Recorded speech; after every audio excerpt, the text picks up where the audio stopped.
Go Pizza presents SDP, the Steve Dangle Podcast, with your hosts, Steve Dangle, Adam Wilde, and Jesse Blake. Let's go! Hey, Adam. Hey, Jesse. How many times have you used your paddleboard since you got it? Good question. None. I have not had a chance, but I would really like to. Point Jesse. Yeah, for now. 40 low. You might be up now. But not forever. Damn, Adam. Shapovalov versus Rafael Nadal. It's replaying on Sportsnet tonight. That's right. Well, Adam's doing a cosplay of both of them right now. Yo, okay. We were talking about this before the show started. Apparently, it's a big deal that I'm wearing a headband. It's just that my hair is gigantically large and curly. You look and like I can't do anything with it. What? You look like Neil Peart. Andre Agassi. Okay, both of those are good things. Guys can't insult me and say you look like the best drummer of all time or you look like the best tennis player of all time who didn't even like tennis. This is good. Thank you. And by the way, my co-host Jax this morning was like, I am gay, but I would have sex with you. Wow. So, all right. Well, listen, I think I'm doing okay with the headband count so far. Adam, it's a great look for you. Thank you. Very few things are a great look for me, so I am taking this one. Just why do you wear it so high and so thick? Because if I don't, my hair will stand up on end. I'm trying to actually hold it down. Like even the headphones are holding my hair down. It's such a mess. And it's not, this is the headband. The headband comes like this. I mean, I could wear it down like that. No. But then, look, no. See? Told you. I like that a little better. Do No. you? No, you Yeah, don't. yeah, Shut up. No, you don't. I like the thin one better. Like a Euro soccer player. Yeah, maybe. I also, when I fold it up like that, it gives me a headache. It's weird because I have a gigantic head, as you well know. So anyway, you better get used to seeing me in this head thing until I can get a haircut. Just the way it is. You look like a contestant on Hell's Kitchen that doesn't like cooking. I don't like cooking, so maybe that works for me. Like a reluctant chef. Like, this is my gig. They always have some guy on Hell's Kitchen that's like, yeah, I'm just an at-home chef, and he's always out in the first week. Oh yeah. There's always just that one guy who's like, I don't even work in a restaurant. It's like, what the fuck are you doing here? I know how to make toast. Yeah. You can't make anything. Yo, you should check out my mac and cheese, baby. It's delicious. You donkey! Get out of my kitchen, you donkey! Yo, fucking Gordon Ramsay won't even talk to him. The other chefs just vote him out. He doesn't even get a conversation. He doesn't even get to be insulted by the great Gordon Ramsay. By the way, Hell's Kitchen, underrated show. Yeah. That guy is like the first 10 Bachelor contestants that go home in the first half an hour of the newest season. Because they start off with 30 people, and then they cut it down to 20 by the time the first hour is done. Like, that guy's just in there to get cut, right? Yeah, I think so. It's never good when they introduce everyone individually and then you go inside the house and you're like, I don't recognize that person. Yeah. Yeah. I don't recognize that person I saw 6 minutes ago. I also think they, at least in Hell's Kitchen's case, they want to make it seem like if you're an at-home chef, like you cook for your family, that it's, you could apply to be on this show too. You might even win. Like, they want it at least one guy, just Joe Cook, who's like, I can do this, and they can't. They absolutely can't. Until you have cooked on the line, you have no idea what the hell you're doing.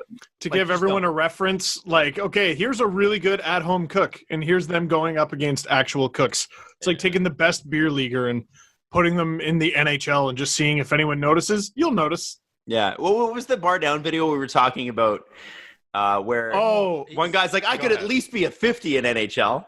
And then he goes up against the guy who's actually 50, like rated a 50 in the NHL, and he just gets killed. Like, what was that? Yeah, they brought one of the lowest, I think it was the lowest player rated in NHL, and they brought him to just a random arena, and they're like, hey, okay, this guy's a 49 in the game.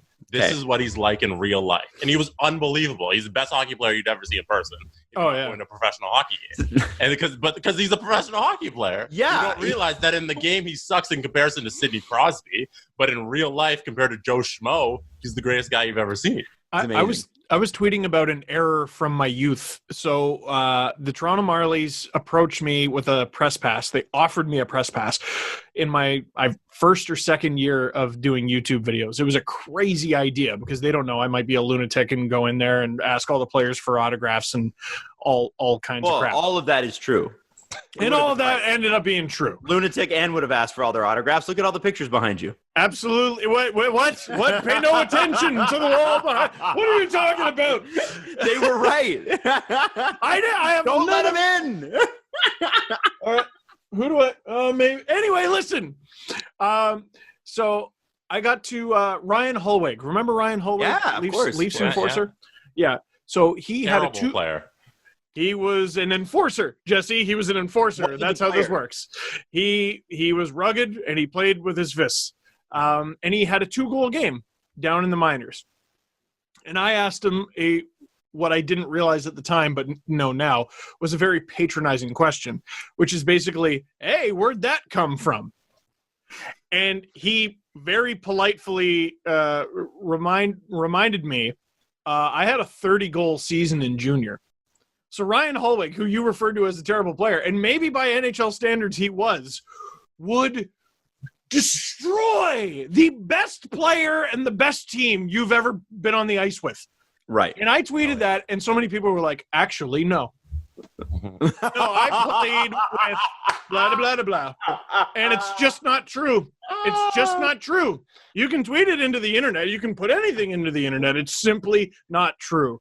Paul Bissonnette went to England to play, or he went to the EIHL. I'm not sure if he actually played in England during the 2013 lockout and had 19 points in 10 games. Yeah. That guy scored like 8 NHL goals and half of them were with his ass. Yeah, I think he's made more money doing what he's doing now than he ever did in the NHL. I'm going to ask him. I would think he has. I bet you're right.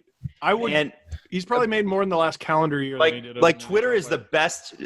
I don't know if anybody's ever had a second career based off of, because initially his BizNasty Twitter account was the thing. It was like, wow, it's an NHL player actually speaking like a normal, like a person, not like a robot. And I remember like everybody was like, well, you got to follow this guy's. And he would like make, if you were new to Twitter, it would be like follow Ashton Kutcher, follow Oprah, follow Anderson Cooper, CNN, BizNasty 2.0.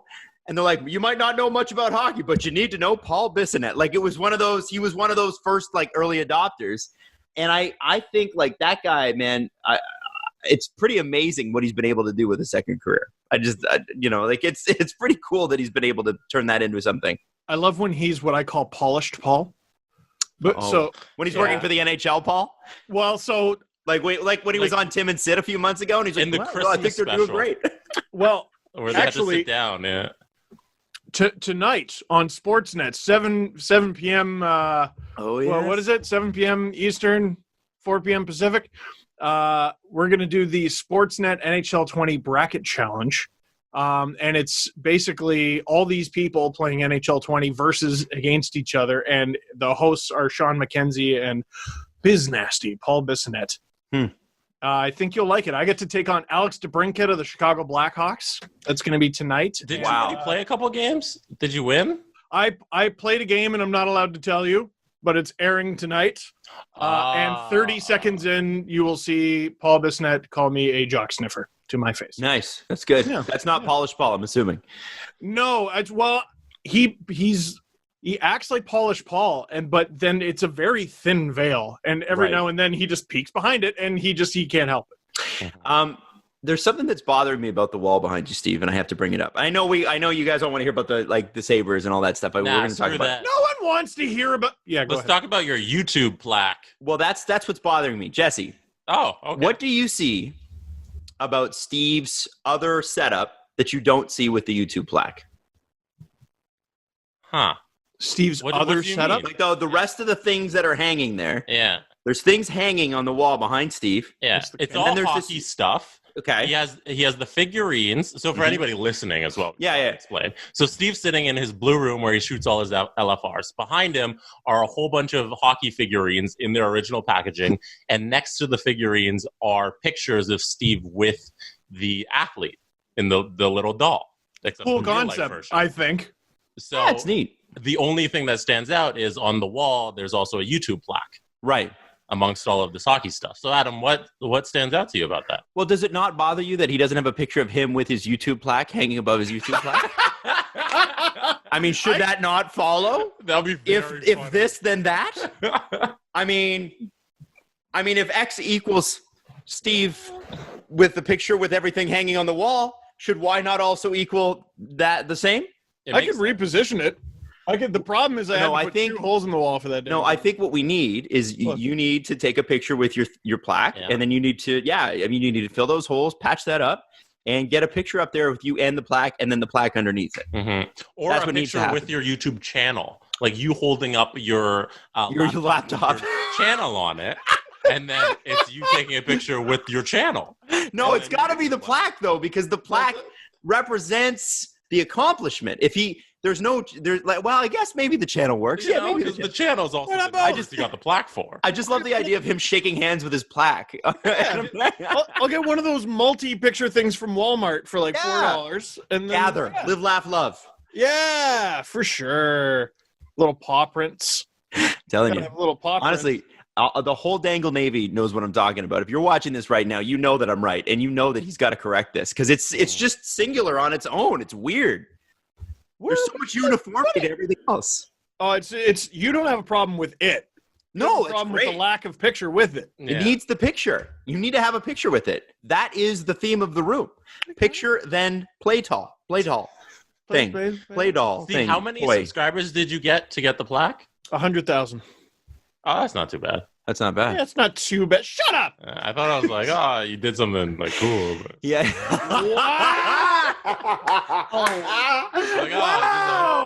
Wow. It's funny. I have like the population of Oshawa subscribed to me, but no. That's basically a participation ribbon, you know? Yeah. Wow. That's cool. You know what? There are children with more YouTube subscribers. Well, there's many children. Are. Way more. Steve, if you started unboxing those toys, you would actually bump your subscribers, honestly.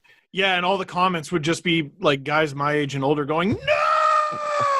It destroys the value! It destroys the value! You got to go to a flea market and get another one! For $30! Oh, my God.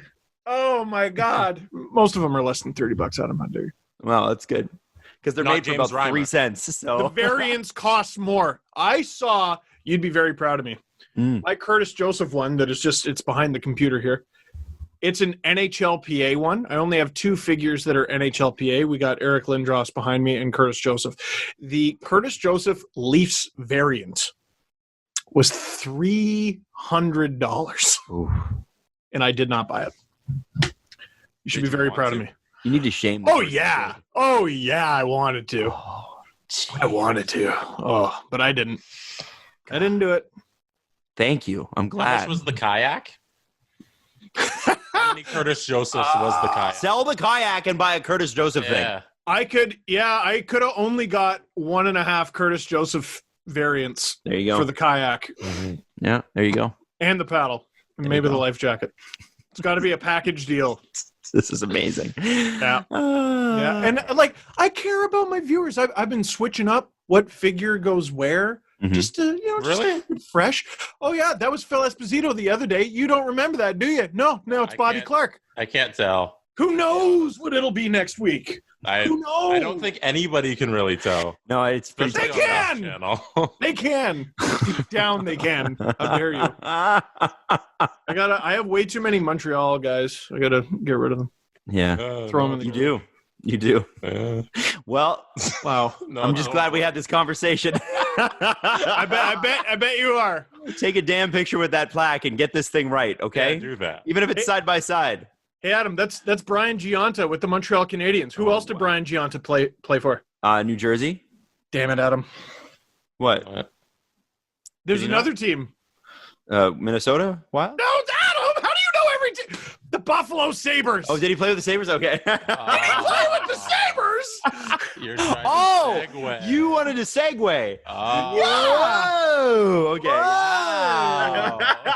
Now, did he play with the Sabres 10 years ago? Because that was the last time they were good. Ooh, I'm pretty sure Brian Giunta was a playoff Sabre. You looked up, Adam. Look at you, lightning fast, you. No, I was just adjusting my camera angle. The thing is, in that case, I'll look it up. Here's the thing. We Leaf fans have nothing to laugh at here. We were also fans of the worst NHL team for a very, very, very long time.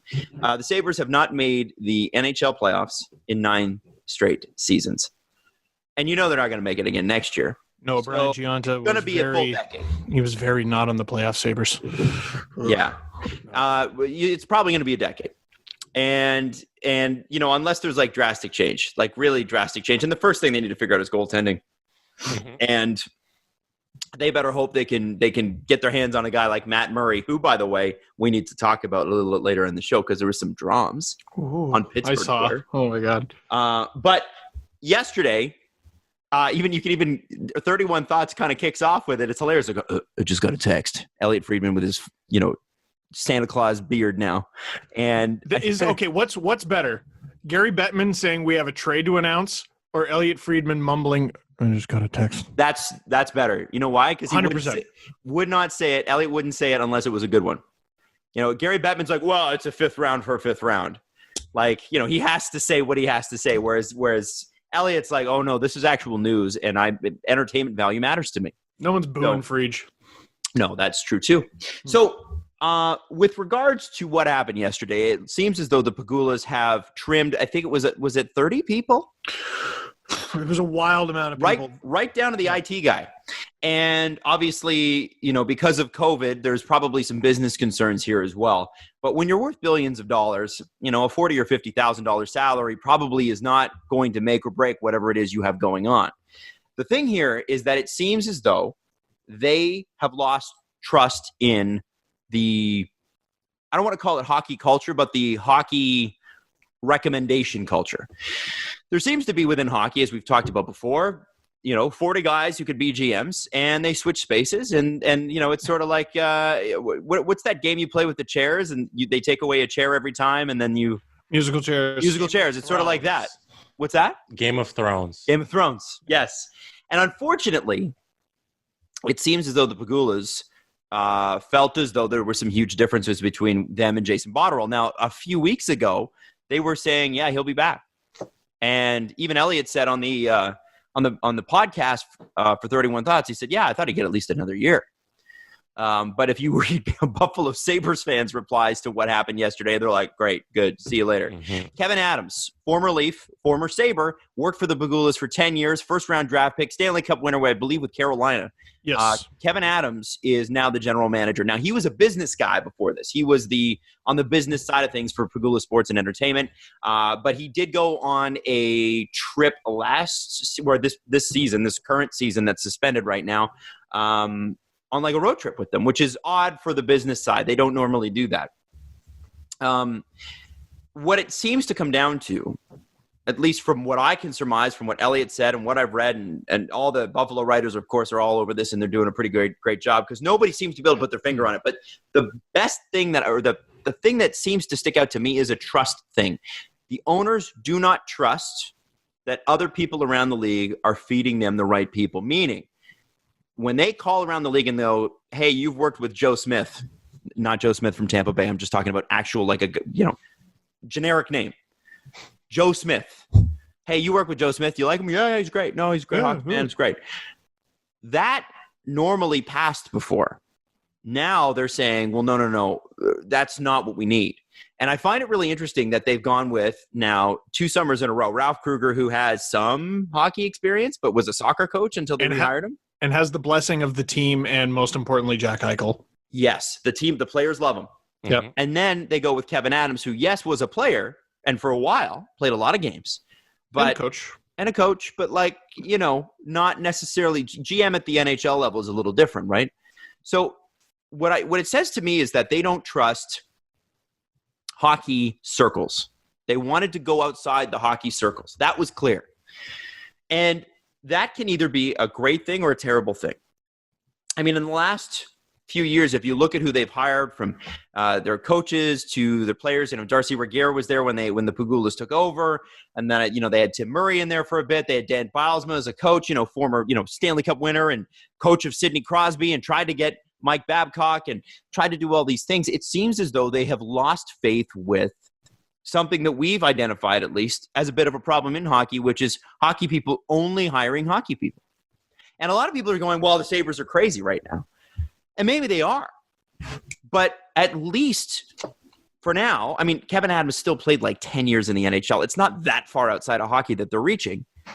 but at least they're going outside of the traditional circles. I maybe they went about it the wrong way. I don't know how the bloodletting was took place. I don't know, if it was done properly or if it was done cruelly or callously. But from just the general manager's position and just a mindset position, to me, this seems like a positive, as in we are going to think differently now. And Elliot Friedman compared it to when Dave Nonis and all the merry men were fired at the same time with the Leafs. It's the same sort. It was that big. And Elliot said, this is bigger. So we're talking about a full fundamental shift, which you could say Buffalo absolutely needs. They haven't performed in a decade. See, Adam, it's very interesting because you said Elliot said it was bigger.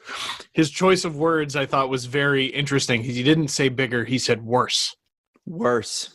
Which, well, it is. I thought was very interesting. On the line, right? Yeah, and it's unfortunate. Like, I did not celebrate when the Leafs fired 18 scouts, I think it was, in the same day. But I celebrated the incredible need for culture change in the Leafs organization, which that huge day brought. I want to say it was the Phaneuf trade. And then very shortly after, it was Dave Poulin, it was Dave Nonis, it was 18 scouts, it was a bajillion people. Well, I think Nonis was let go first, and then it was the scouting department, and then in August, Lozelle and Poulin were let go. Oh, was that it? Okay. And yeah, because I remember Darren Dreger being like, I can't believe that they would let those guys go with like only a few weeks left before the season starts. Like, it's, that's, he tweeted that. He's like, it's a jerk move. Yeah. Now he works with him. He basically claimed it was a jerk move that the Leafs let them go that late so they couldn't find another gig. Now they're on the same panel. Yeah. I mean, they were probably friends before. In regards to the Sabres, I'm happy when I see someone gain information and then make a decision on that information. Because it seemed like 3 weeks ago, they had a certain mindset about Botterill, and then they understood where it's going to go in the future and then made a decision based on that. So everything that's been happening up until this point hasn't been working. And now that they know where it was going to go in the future with Botterill and his staff and everything within the organization, they pivoted against that. And I don't know how you can hate that, because what was happening and what they saw coming wasn't going to work, because it hasn't been working. So credit to them for making a decision. I would love to know what Sabres fans end up thinking about this show, because I think they'll lose their mind a little bit at the optimism that we're showing, because right now there's just none. There's just none in the fan base. And rightly so. And rightly so. And they have no faith in ownership. And they shouldn't. Like, I mean, we're going to try to look at this objectively. We don't have the same emotion as a Sabres fan. Leaf stuff. Literally zero. Literally zero. But sorry. Negative. No, it's okay. But like, so what the recurring theme of the 31 Thoughts podcast, and again, as soon as you're done with this one, you have to listen to that if you haven't already. The recurring theme was the Pegulas are going to be very hands-on. And Elliot Friedman brought up the very good point. Teams are worth way more than they were a few years ago. Of course, ownership's going to be more involved, but the Pegulas have always been more involved. I just looked it up. Terry Pegula took over the company that controlled the Buffalo Sabres in February of 2011. The Buffalo Sabres have not made the playoffs since Terry Pegula took over the Buffalo Sabres.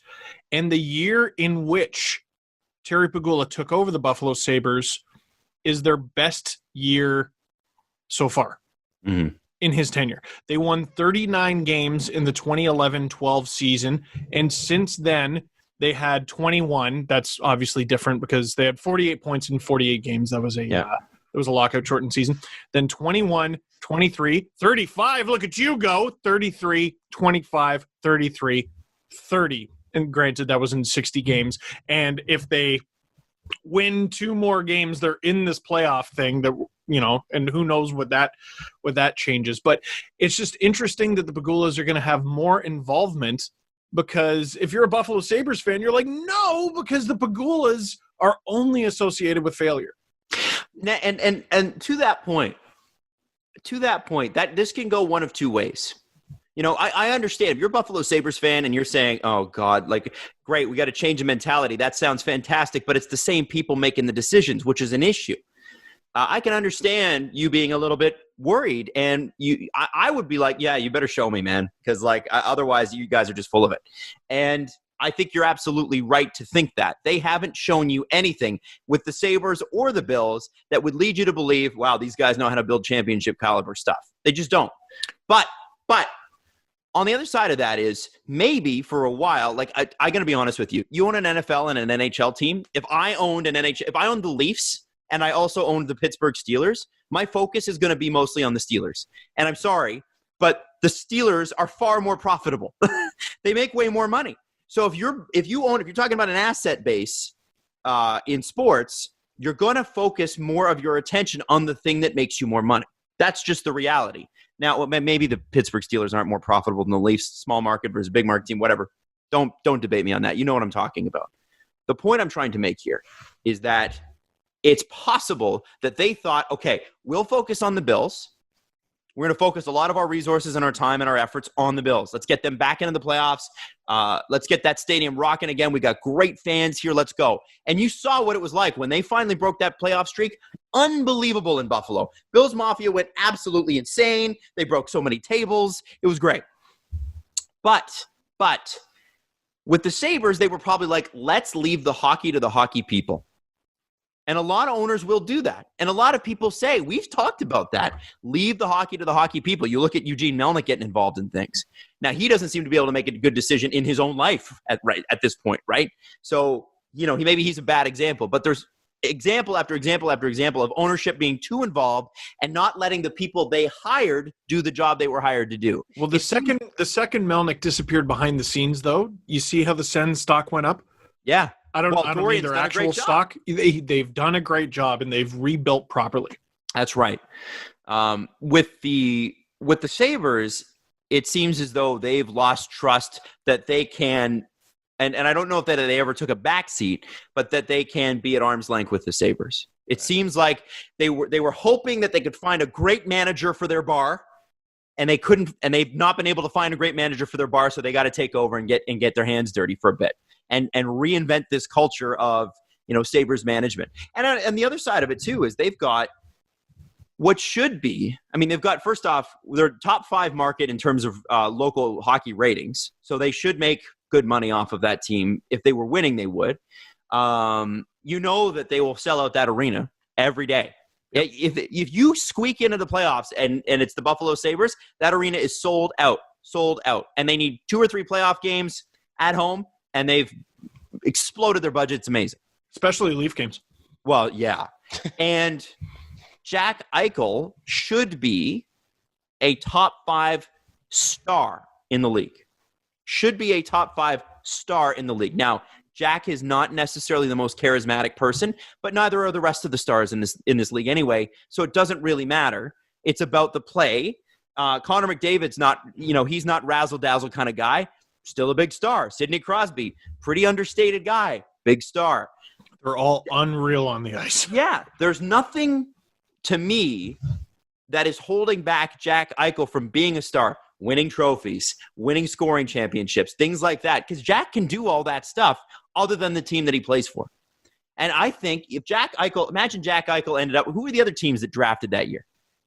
It was Edmonton, Buffalo, Arizona was up there, wasn't they? And then the Leafs got Marner. Yeah. And then can't remember who went 5th. I got it here. What do you got? It's Edmonton, Buffalo, Arizona, Toronto, Carolina, New Jersey, Philly. Carolina got Lindholm, right? Carolina got Hannafin. Yeah. Mm-hmm. Could have had Zaka went to the Devils. Right. Evan Provorov, Philly. People are still trying to sell me on Pavel Zacha. No.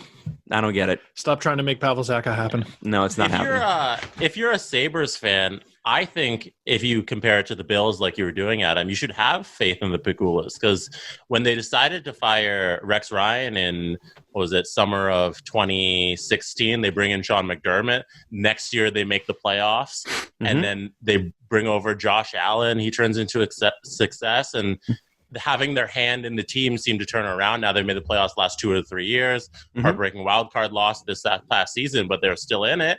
And then now that they've seemed to be focusing on the Sabres, maybe it'll be the same thing. Maybe now that they've decided to make that tough decision and get rid of everybody and have their hand in this, maybe it's going to be the same result where you have this reinvigorated fan base and who will actually believe in the team like they had with the Bills. Yeah. And you better hope, I agree with you, Jesse, 100%. You better hope you get two things figured out. Number one, who is going to be your starting goaltender next season? You got to figure that out. Yep. Number two, is Rasmus Ristolainen part of the core or not?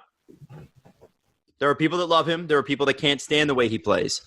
But if you continue to dangle this guy back and forth, it's terrible for the team. So make a choice, because we heard a couple of weeks ago, he's part of the core. So I'd be interested to see what Kevyn Adams thinks. Rasmus Ristolainen is a bigger piece to this than a lot of people think. And I think if they do decide to trade him, that's a kind of guy that I could see a team like Pittsburgh maybe wanting. There's another offensive defenseman who makes $4 or $5 million. And if Pittsburgh is going to hang on to Tristan Jarry, that's a guy who's a puck-moving defenseman who would do really well in a high-flying offensive situation, which Buffalo just flat-out does not have. So you got to be a little worried, though, because Kim Pegula was very quick to say this is not a rebuild. I can't remember the words she exactly used, but Jeff Merrick brought up a couple terrifying names if you're a Buffalo Sabres fan. Like, is this going to be go out and get Ville Leno again? Right. Is this going to be go out and get Christian Ehrhoff? I love bringing up this stat. The Buffalo Sabres, I've never seen this before, had the highest paid player in the league in 2 consecutive years, and it was 2 different guys. They paid Tyler Myers, like I'm not talking cap hit, I'm talking just cash Money. They had Tyler Myers making $12 million. The next year, they had Christian Ehrhoff making 10. They were spending dough. So they have this goalie of the future. I forget their name. Starts with an L. Shoot. But Robin are they? Lehner. No, was it? Oh my God! And they had him. Like, are they going to? You're not going to get rid of young assets just to do this, are you? Just to squeak into the playoffs, are you? You can't. But. And again, we're caught in this weird wait and see mode where no one trusts their ownership, but they clearly had to do something. Jack Eichel had 78 points. Whoever was second in scoring, I can't remember, had 50. Third was 42. And I believe it was Victor Olofsson, who's a rookie, who missed like 10 games. They need help everywhere. And the one thing with the scouting, whatever they were doing was not working. Beyond their slam dunks, Dahlin and Eichel, right? Like ones that you can't fucking miss. If you miss, you're the Senators drafting Alexander Daigle. Like it's Dahlin first overall, easiest pick you'll ever make. 2017 draft, Casey Middlestad, 114 games, 39 points. It hasn't worked yet. 2016, Alex Nylander, they've already traded him. Rasmus Asplund, 3 points in 29 games. And Brandon Hagel, I've never even heard of him. In Asplund? I bet you could, Jesse. Yeah. Jack Eichel in 2015, slam dunk, second overall pick. You don't pick him, you're stupid. Their second pick that draft was Brendan Gooley, who they gave away to the Ducks so they could get Brandon Montour. Will Borgen played 4 games. Don't even know who that is. 2014, Sam Reinhart with the second overall pick. 400 games, 255 points. That's good. Not as good as Draisaitl.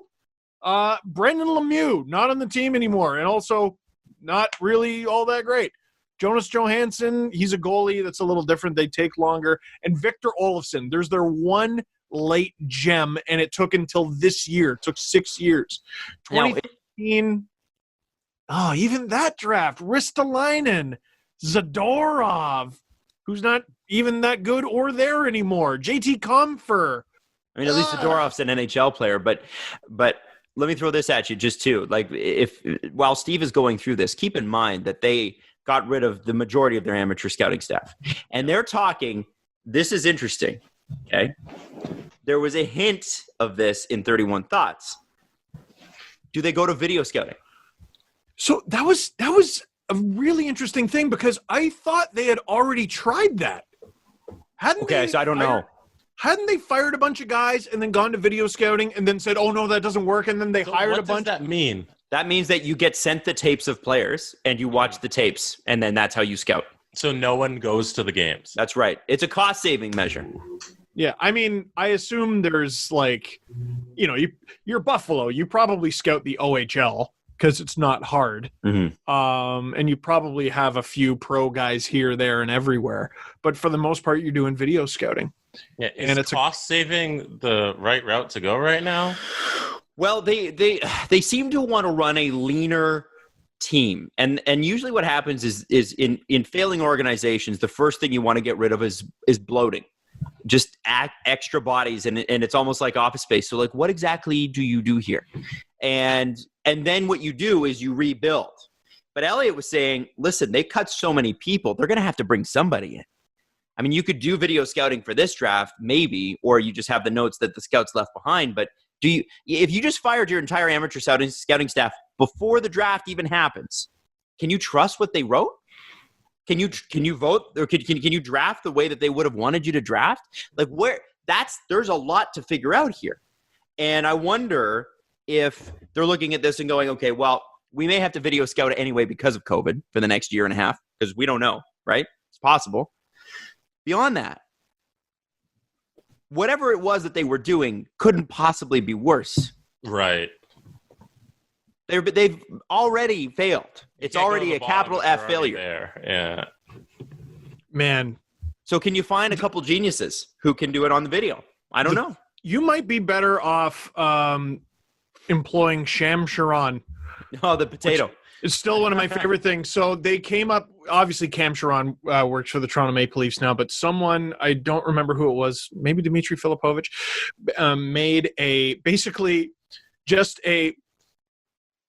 who would have drafted better, the Vancouver Canucks over a certain period of time, or simply picking the next highest scoring major junior player?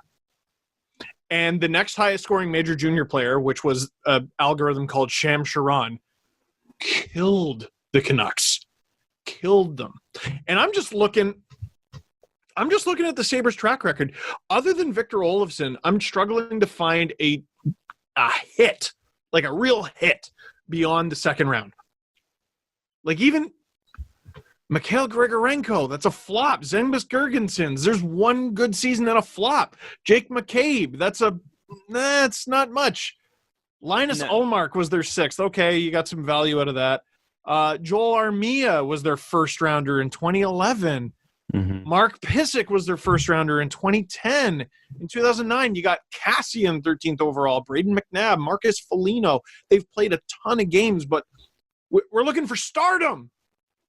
Or second line guy. Well, Tyler Myers was their last, I don't know. And they tried to sign some of that. Matt Molson, Kyle Okposo. Well, you mentioned Christian Ehrhoff, Billy Leno, like things like that, deals like that over the last 10 years that have all gone south for various different reasons, injuries and everything else.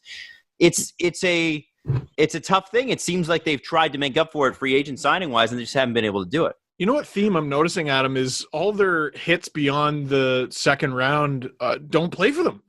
Mm-hmm. Or never played for them, really. Like they got Paul Byron in the sixth round. He played 8 games for them and then went on to have a career with the Flames and Habs. How much of this comes down to goaltending, though? Because when was the last time the Sabres had a really star starting goaltender? Because Robin Leonard wasn't it. Yeah, Ryan Miller, yeah. And that was the last time they were good. Mm-hmm. Man. So maybe if they could just find a goalie, so many of these problems would be solved. Oh, I would. But they have to score. I don't think their defense would be that bad, but I think they got to score. And I think Steve said it properly right there. Like, I mean, if they had the right culture and the right goaltender a couple years ago when they still had Ryan O'Reilly and Evander Kane, we're having a different conversation. But they could not. And I think that was Robin Lehner's the year before he went and worked on himself. And then he came back and just had an amazing year with the Islanders. And I wonder about that team. What did they get? You know what I mean? They traded Evander Kane, and then they traded Ryan O'Reilly. And the name that comes to mind in the O'Reilly trade is Tage Thompson. And is he an NHL player? You know, it's just sorry, Adam. No, go. The common denominator is the Buffalo Sabres. This guy doesn't work here. He goes somewhere else. He right. Works. And, for Robin Lehner, he had to get his head right. And for Ryan O'Reilly, he lost his love of hockey and then immediately went on to win the Stanley Cup and Conn Smythe. And for Evander Kane, he went on to get 7x7 or whatever his contract was, and he's a 30-goal scorer all over again. He's the best player on the Sharks right now. Yes, and Robin Lehner was a Vezina nominee. Patrick Berglund left the NHL. Yeah, rather than play. At some point, the common denominator is the Buffalo Sabres organization. And if I was a Sabres fan, I absolutely would not trust the Pegulas to figure this out. But scorched earth might be the way to go here. And I'm not talking about the roster. I'm talking about behind the scenes, because the roster, you can't go scorched earth. It already is. There's no value. There's no value there. But they better start. They got to start with goaltending. They have to. Yeah. You don't build anything there without a good goalie. And I think you got to bring in a goalie. I keep saying Matt Murray. If you can get your hands on Matt Murray, you spend what you have to spend. Yeah, because that's a guy. That's a guy. That's a game changer. Tom Cup winner, man. Yeah. Even, I'm looking at Linus Ullmark's season. He wasn't bad. He was a .915 in 34 games, but Carter Hutton, my God. 898 in 31 games. I thought it was really interesting. You were right, by the way. You said somebody's going to overpay for Carter Hutton. Well, and they said on 31 Thoughts he got eye surgery. Ooh. Which I can imagine would be, I don't know. I think to fix his vision. Yeah, sometimes eyes just get shitty. Yeah, it's true. So maybe he's fixing his shitty eyes. I mean, it happens to a lot of people. Yeah. No one ever thinks about, out 2 months with LASIK.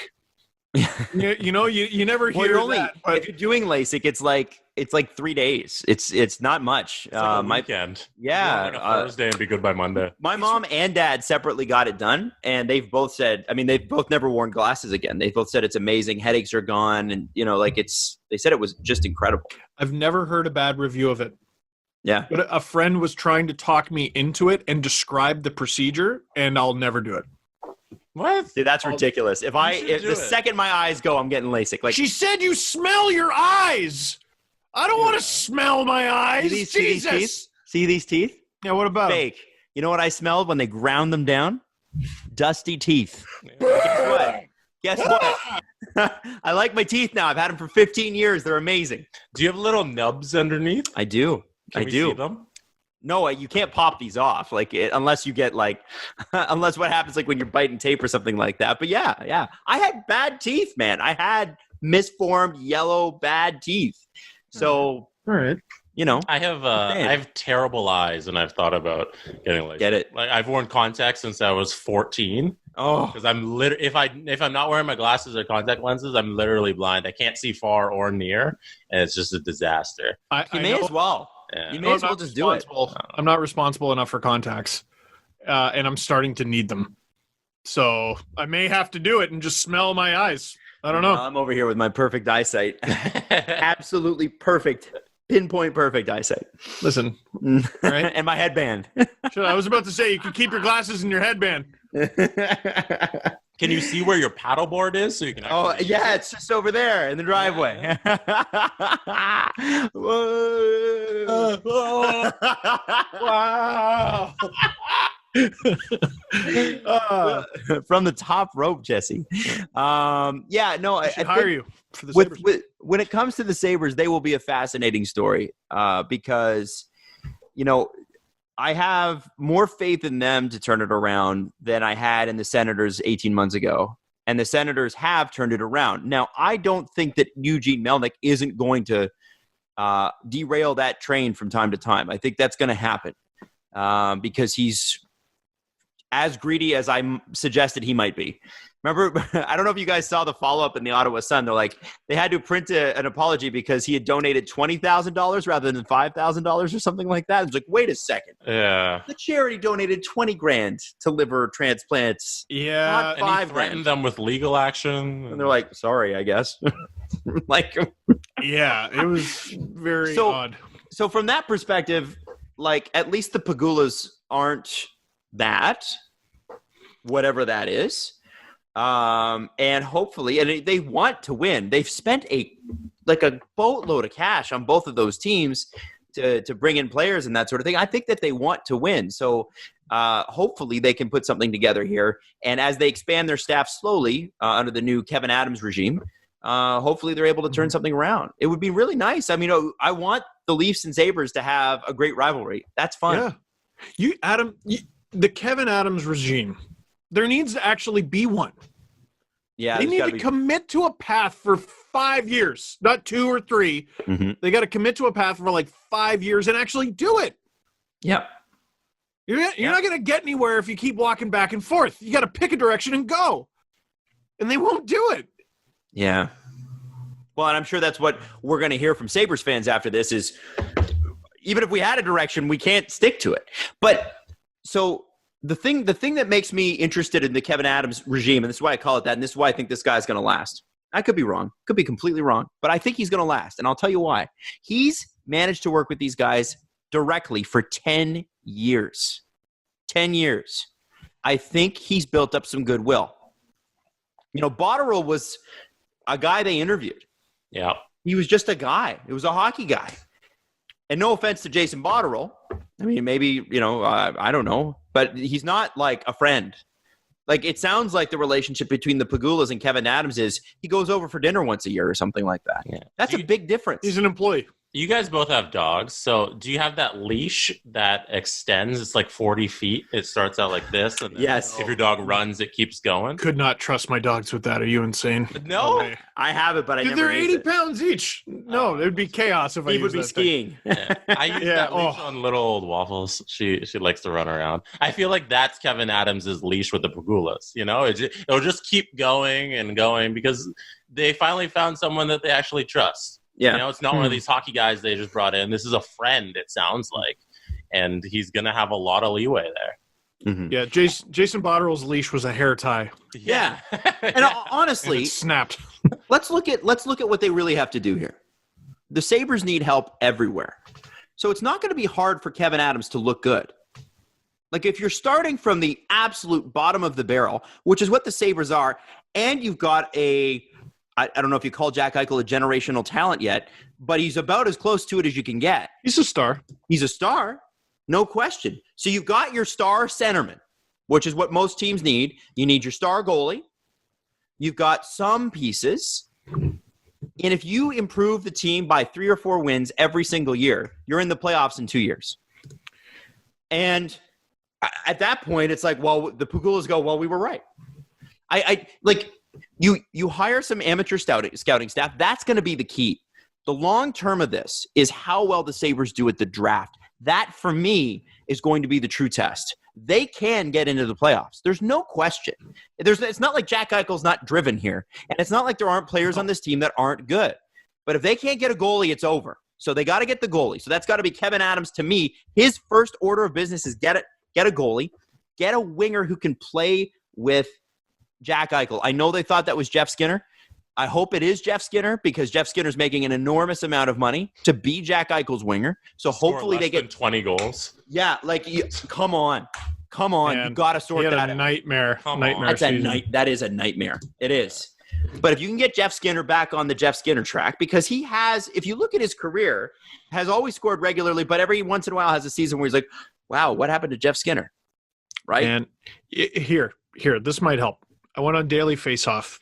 Mm-hmm. Oh, my God, what a nightmare. Just looking at the Sabres roster. So their top line, Jeff Skinner, Jack Eichel, Sam Reinhart. That's a line. That's a great line. Victor Olofsson, Marcus Johansson, who I forgot was a free agent there, and Dominic Cahoon from the Pittsburgh Penguins. Oh, yeah. That's a line. I don't know if it's a good second line, but it's a line. Mm-hmm. Jimmy VC, Curtis Lazar, who still in the NHL, struggled to get into most lineups, and he's their third line center, according to Daily Faceoff. At least this was their last game. And forgot this was a thing, Wayne Simmons. Oh, yeah. Because they were buying at the deadline. Yeah. Because they had to show their fans we're trying. Botterill must have known. That was And you know what- crazy. And you know what's funny? Adam makes a great point there. Botterill must have known. And Yeah. also, they're like 3 points away from being in this current playoff. And then their fourth line is Zemgus Girgensons, had the one good season, Johan Larsson and Kyle Okposo, who just had another surgery, just the worst luck in the world. Yeah. Their defense, I don't think- Rasmus. I'd be surprised if Okposo plays much ever again at this point. Their defense, like I look at their defense and you can work with this. Like this can be built at least for the future. Rasmus Dahlin, Colin Miller, Brandon Montour, who is probably, going to get a little bit better. He's older than I thought he was, though. He's like mid-20s. Yeah, he is. Rasmus Ristolainen, you got to make a move there. And then Jake McCabe and Henry Jokiharju. Okay, how are you is what I call him. That's like an okay third pair. There's something there. There's something there for the future. And just looking at their recent picks, I know, everyone's written off Casey Middlestad already. He's maybe not 8th overall pick good, but he was only drafted in 2017. And his numbers in the minors aren't so bad. Find protection for these guys. And Dylan Cousins, too, 7th overall pick in 2019, 85 points in 51 games in the WHL this season. There's something there. They got to make a few signings that just sort of hold the fort because they've done a terrible job drafting, but they do have a few guys because they had these top 10 picks. If they can just make a couple signings that don't completely blow the doors off, blow the budget, make them cap strapped, I think they'll actually be okay. Steve, tell me how many assists their first line left winger Jeff Skinner had. Oh boy. Let me look. Playing with Jack Eichel, it should be a few. Well, that was the problem. They wouldn't. So that lineup that I showed you, Jeff Skinner was with Jack Eichel, but supposedly they tried to split them up for most of the year. And if Jeff Skinner's not getting fed the puck, what are you going to do? So so here's the problem here, Jesse. Jeff Skinner had 14 goals this season, which is not good enough. And how many did he have last year? He had 40 last year. He had 9 assists. There you go. 9. He didn't hit double digits. But he's Jeff Skinner. You get him the puck. The year he scored 40, the year before, he only had 23 assists. His career high in assists is when he was a rookie at 32. And then after that, his second best season is 26. He's Jeff Skinner. You get him the puck. Well, then is that not Ralph Kruger, though? He didn't score or pass. Like, he didn't do anything. What's Ralph Kruger going to do with a lineup that sucks, though? Like, put Jeff Skinner with Jack Eichel at least. Yes, that's true. Come on. But it's the same problem that the Oilers had for a couple years, I guess, before this one. It's you make your super line, and they decimate everybody. Right. And then the whole rest of the roster is vulnerable. The problem, though, is that the Oilers' super line was so good, it was unstoppable. The Sabres, with Skinner and Eichel, would be very good. That's just it's a not regular unstoppable. good line. Yeah. But if you take Skinner away from that, then you've got Jack Eichel on a mediocre line, and you've got Jeff Skinner on a mediocre line. And the difference was, Leon Draisaitl's a center. He didn't need to play wing with Connor McDavid. Yeah. That's the point, and he was getting paid like a centerman gets paid. I want to know. That was the problem. Now, in this particular case, Jeff Skinner is paid to score goals. Who is the best guy to get him the puck? Jack Eichel. Why are they not playing together? It's easier to find guys for the second, third, and fourth line than it is to find guys for the first. You got 2. And then put some guy in there who works his ass off like Zach Hyman, or like what Anson Carter used to be when he played with the Sedins, or whatever other winger that used to play with the Sedins was. You know what I'm saying? Like these guys who were amazing, amazing players when they played with high-skilled players. That's what you need. You need to find a hard-working guy and then 2 superstars, and then you can fill out your second line. It's not hard. I'm sorry. No. I'm listening. No. You're talking. No. You need a hardworking guy. You need someone to get him the puck. I was listening to the whole thing. Okay. I was listening to the whole thing. You kept freaking out. My bad. What I was mind blown by. So, okay, Eichel 78 points. Huge drop off to Sam Reinhart 50. Olofsson 42, and he also missed time. Then you got 2 young. You got Rasmus Dahlin, who's a young defenseman, and Rasmus Ristolainen, who's a point-producing defenseman. He's just not a defensive defenseman at all, but they're defensemen. The next highest scoring forward after Olofsson, who has 42, is Marcus Johansson, who has 30, and then it's Jeff Skinner, who has 23. Who the hell scored on this team? Mm-hmm. There's one guy. One. So maybe the roster is a bit of the issue. It says something about how the organization is run and how badly they needed change that Jack Eichel likes this coach and the team did so poorly. You know what I mean? They need help. They need help. So I actually don't, looking at that then, I don't fault Kim Pegula for saying this isn't a rebuild. Right. They need to add. Enough of this. Mm-hmm. Enough of this. They're going to pick top 10. They're going to pick top 10 this year anyway. Mm-hmm. Actually, can they add salary-wise? let me make sure they have their first because I don't know if they do. Can they add salary-wise? Mm-hmm. Like where are they at? Yeah, they have a lot of cap room. Whenever the free agency starts, they will have the ability to buy some contracts. They do have their own first. Yeah, but like, I just look at this roster and like, who do I fight to keep? I'm not fighting to keep Wayne Simmons. I'm not fighting to keep Michael Frolik. When the hell did they get him? Sam Reinhart. Man, that's another awful one. And I said this a couple years ago. They signed him to a bridge deal, 2 years, 3.65, which is okay because you get him at that little number, but you got to do something with those years. They haven't. They very, very haven't. And now he's an RFA coming off a 50-point season. He's going to take you to the cleaners. The only thing that might stop you from having that happen is the fact that there's a pandemic going on and no one's making any money. Mm-hmm. Jimmy Vesey, I'm not fighting to keep. Gergensons, I'm not fighting to keep. Johan Larsson is 27. Whoops, thought he was 22. Dominic Cahoon is an RFA. Okay. Victor Olofsson, I'm going to pay a bunch of money. Curtis Lazar, I'm literally just letting walk. Brandon Montour didn't really play himself into a raise. Lawrence Palou, oh my goodness, how are we going to pay him? Never mind, he frigged off to Russia because he doesn't want anything to do with this team anymore. Linus Ullmark, the one goalie who's actually doing okay, we got to re-sign him too. Yeah, no, okay. I'm starting to see why they wanted to go in another direction. It's a mess. But it's an unholy mess. You make one right move, and that's finding the right goalie. You look real good. It's a great thing about taking over a team at the very bottom. Hard to screw it up. What's the Sabres' best asset? Jack Eichel. Jack Eichel. You build around that. Or you trade him for 7 guys. Yeah, or you do that. No, like can I tell you, by the way, you just brought up something, Steve. Let me come back to this. I want you to make your point first. So, okay. Getting a good goaltender, goalies are voodoo. We know there's issues there. You have a goalie of the future, and you do have a goalie who at least plays well in Linus Ullmark. You need a starting goalie, but you have something to build on. Rasmus Dahlin, you got something to build on right there. And the defense isn't such a catastrophe. It's not very good, but I think they can make one move to sort of just put a cork in a hole in a boat.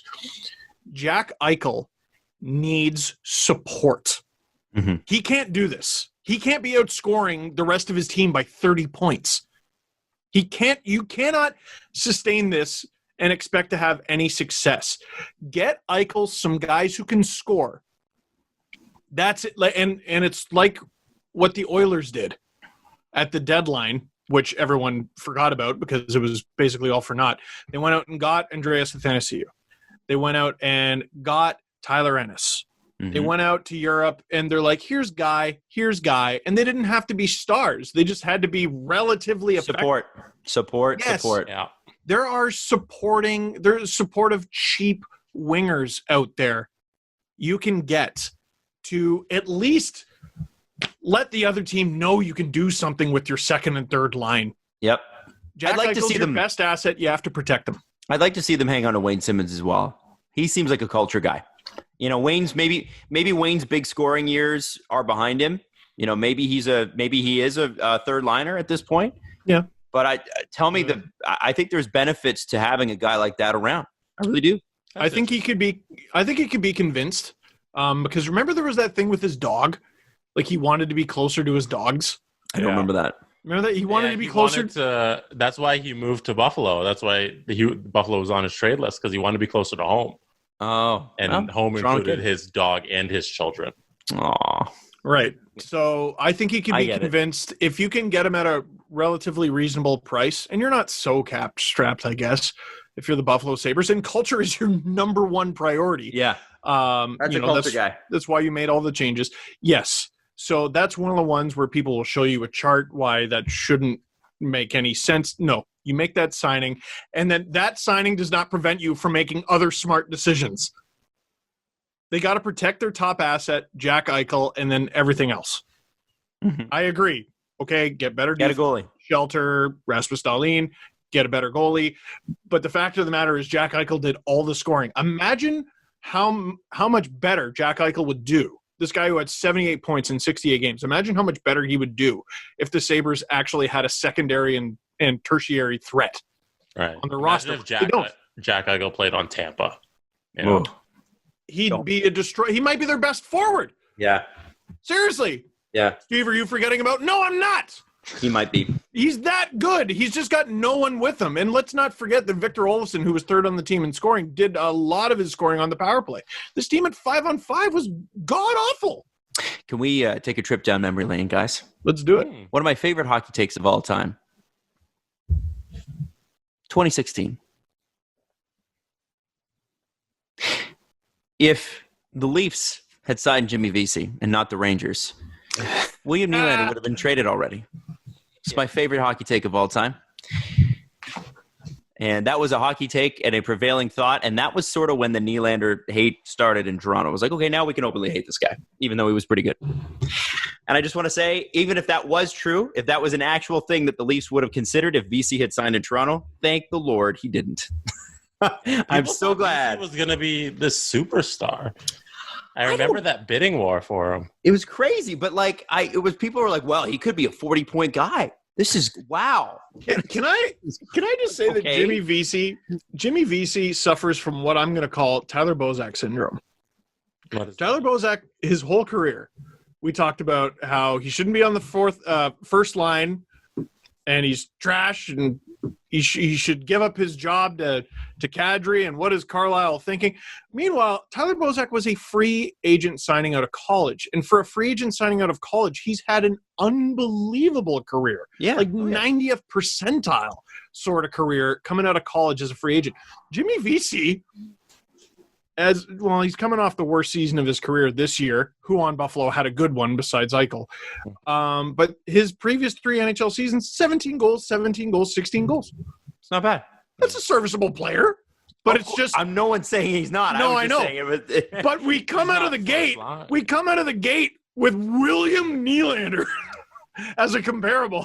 Yeah, who at the time was considered the best player not playing in the NHL. That's what people used to say about Nylander, by the way. I remember it. Yeah. And Bozak was third line center on St. Louis's Stanley Cup winning team? Yep. Making 5.5, which is a shitload of money for your third line center. Third line center on a Stanley Cup winning team is pretty good career. They won. Absolutely. Yeah. Mm-hmm. Absolutely. You look at the Leafs, he didn't have bad years there. No. He just had overplayed years, and that's not his fault, is it? Mm-hmm. What's he going to do? Yeah, Bozy, get out there. No. We can't all be Scottie Pippen. He had to get out there. Now, to switch gears for a second, brought up Matt Murray a couple times, and I'm going to bring him up again. There was some Pittsburgh Penguins drama. Now, Pittsburgh Penguins fans are pretty hardcore, as you know. But they get into the weeds in a way that I think Leaf fans do, but I don't often see it like this. Matt Murray went on to Instagram, and I guess he hasn't been on in a while, and unfollowed most of his teammates and the Pittsburgh Penguins. Now, for those of you not keeping track, Tristan Jarry's contract's up. His numbers are better than Matt Murray's this year. The thinking is he could be the next goalie for them. Matt Murray due for a raise as well in a year and a half, or I guess a year now. When his contract is up, the thinking is, do you trade Matt Murray and Tristan Jarry's your guy? And when you see him unfollow a bunch of people, and it's always very interesting because when this happens, older sports reporters get asked, well, what do you think of this? And older sports reporters will tell you, well, it's not a big deal. He's followed. Who cares? That is because they're not millennials and they're not Gen Z. And if they were, they would know that it absolutely is a huge deal. And it absolutely means something. Now, that doesn't mean he's going to get traded, but it does mean something. And I think you have to be in our generation or Generation Z to get it. I don't think you can ask Generation X to understand this. It's an intentional thing. Yeah. Yes. This is also, It can't be an unintentional unfollow because there was so many people. Yes. You know, it wasn't including like the team. He just unfollowed Pittsburgh. Like, that would have been like, okay, maybe he was on Pittsburgh's page, just hit unfollow by accident, never noticed. I mean, he works for them. Does he have to see all the pictures? Right. Right. But unfollowing everybody, that's intentional and it means something. And he knows, just like we do, that if you find someone annoying on social media, you just mute them. You know, if you don't want to, because you don't want to cause shit by unfollowing them, because then they'll know. But if you mute them, then it's like, well, they could keep posting their stuff. They could keep responding to my stuff. And I just never see their stuff come up, and it's fantastic. All he had to do was mute those people and that team. But he didn't. He unfollowed. That means something. And I don't expect you, if you're over the age of 38, to understand that. But how would you feel if Aunt Joanne unfriended you on Facebook? burned your phone number in the phone book? It's like that. Yeah. Ripped out that page. The thing is, it does mean something. I don't know what it means. Don't know what it means at all. It does mean something. Don't tell me it doesn't. I don't know what you can extrapolate from that. Now, there have been rumblings that he's not happy. And you can understand why a 2-time Stanley Cup winning Rookie of the Year. Did he not win the Rookie of the Year? He won a Calder. No. It was confusing because he won a Conn Smythe, didn't he? Maybe. His rookie season is the one where he won the cup. Right. And he hadn't, it wasn't. But he hadn't played enough regular season games to qualify as a rookie for the Calder. Yeah, so his next year was a rookie year. It was a weird one. Where he won the cup again. Yeah. And so I think only Tony Esposito's done that. I think Tony Esposito did that before he was with Montreal. Anyway, the long story short is Matt Murray has done all you could do for Pittsburgh. He's done what Tom Barrasso did. He's done what who was the goalie what Marc-Andre Fleury did? He did more arguably than Marc-Andre Fleury. He did. You know, I was so ready with Ken Reggett. Ken Reggett. but you don't remember Ken Reggett? Wasn't Tom Barrasso their starter when they won the cups though? Or I don't remember. It might have been Ken Reggett. I can't remember. I just like it. I would always. He's a Leaf too. I would be the Penguins. I think. I would be the Penguins in what was it, like NHL '94, and I would always swap out Tom Barrasso for Ken Reggett. I don't know. I liked him. My favorite goalie name of all time is Darren Pupa. Yep, absolutely. But I always thought because of his name that meant he was bad. He was quite good. 6. Yeah. But Pupa. Yeah. Also, your name correlates to how good or bad you are. Pupa needed to be in a Mario Kart game. That's a Mario Kart character. Is Pupa? The Pupa Troopa? Yeah, something. Did anybody ever figure out why Jordan Tutu had like a cartoon after him? Speaking of funny hockey last names, he did. There's like a YTV show about Jordan Tutu. Is there? Yeah. I didn't know that. It's like a cartoon about a little kid who plays hockey. He's Canadian. I don't know. You guys didn't know that? Tutu. Never heard of that. YTV. I think it's Jacob Tutu. Is the show? Tutu Boy? No, I think it's Jacob Tutu. Is it not? So there's a kid. I mean, it's a kid with like a mohawk. Jesse, I'm going to send it to you. Jacob Tutu is the name of the show. It aired from 2003 to 2006. Okay, and I always thought it had something to do with Jordan Tutu. Jacob Tutu theme song. I don't know if they're related, but it seems you thought they were. No, Pupa it's spelled, reminds me of that. It's spelled 2-2, like the number 2. But there must be a correlation to this Canadian kid named Jacob Tutu and Jordan Tutu, the hockey player. There doesn't have to be. Why must there be? I don't know. It's too similar for there not to be. What is this? Just a crazy coinky dink? Yeah. I think so, man. I think not. I remember Jacob Tutu. Yeah. Yeah, Adam, do you remember Jacob Tutu? No, I don't think so, Jesse. I don't think so, I don't man. know. I'll have to He look gets it a up. quinky dink. I think Jordan Tutu and the Tutu family was inspiration for Jacob Tutu and the Could be. YTV Canadian show. Because if you're a Canadian, you know the name Tutu. Mhm. You've heard of hockey, He was and you come up with a wildly show and you popular. call it Jacob Oh, yeah. Tutu. Like, you know Yeah. that exists. Well, I Coming out also of junior, he was hugely popular. he had an amazing World Juniors. Holy, he was a monster. And you know, honestly, given his actual life story, I don't know if you could pick a better player to make a cartoon after for like kids and like learning lessons and stuff. Like truly, that guy's done amazing things with his life. That dude played 723 games. Yeah, no, he's a pretty inspirational guy, I think, Yeah, and a cartoon. and a cartoon. I don't think he's a cartoon, man. Hey, just breaking this afternoon, guys, and if you've heard the show, or if you probably already heard this, but just for any baseball fans, MLB and Players Union are closing in on an agreement to play the 2020 season after all the crap that they went through. Oh, We've heard that in like 800 different What- ways. Deal expected to be for prorated pay and include expanded playoffs. That is from John Heyman, so I'm not sure. Yeah, we'll see. Is John Heyman it's Passan and Rosenthal that are the guys that you Rosenthal. That's who But- I almost said Woj. I know it's not Woj. John, do you trust John Heyman, Jesse? Yes, I do. Okay. But we've heard this report before. Well, We've heard how that many they've been games? close. We've heard that there's been proposals. We'll see. How many games? they didn't say. Doesn't say yet. Okay. They're just closing in the deal. The deal's being closed in. It'll probably be around 60. I think Yeah. that's what they were kind of happy with. Which means if you get hot, you're in. So stupid. That's it. You get hot, you're in. We should have been watching baseball a month ago. I saw I was just laughing at the Nationals, who I believe won the World Series, were 19-31 in their first 50 Yeah. Yep. last year. So like they wouldn't even come close to the playoffs. No. Yeah. That's why baseball's weird. You can get hot for half a summer and win the league. Yeah, the thing about the Blue Jays is they always have some hot streak where it's like, wow, they've won 15 of their last 20. They might actually make it. No, Yeah. they won't. Now, back to Matt Murray, just for a quick second. Yes. I think Matt Murray gets dealt once this season's done. And I think it makes sense for Matt Murray, and I think it makes sense for Pittsburgh. Matt Murray needs to be the guy. And by the way, Pittsburgh fans love to make glove hand jokes about Matt Murray.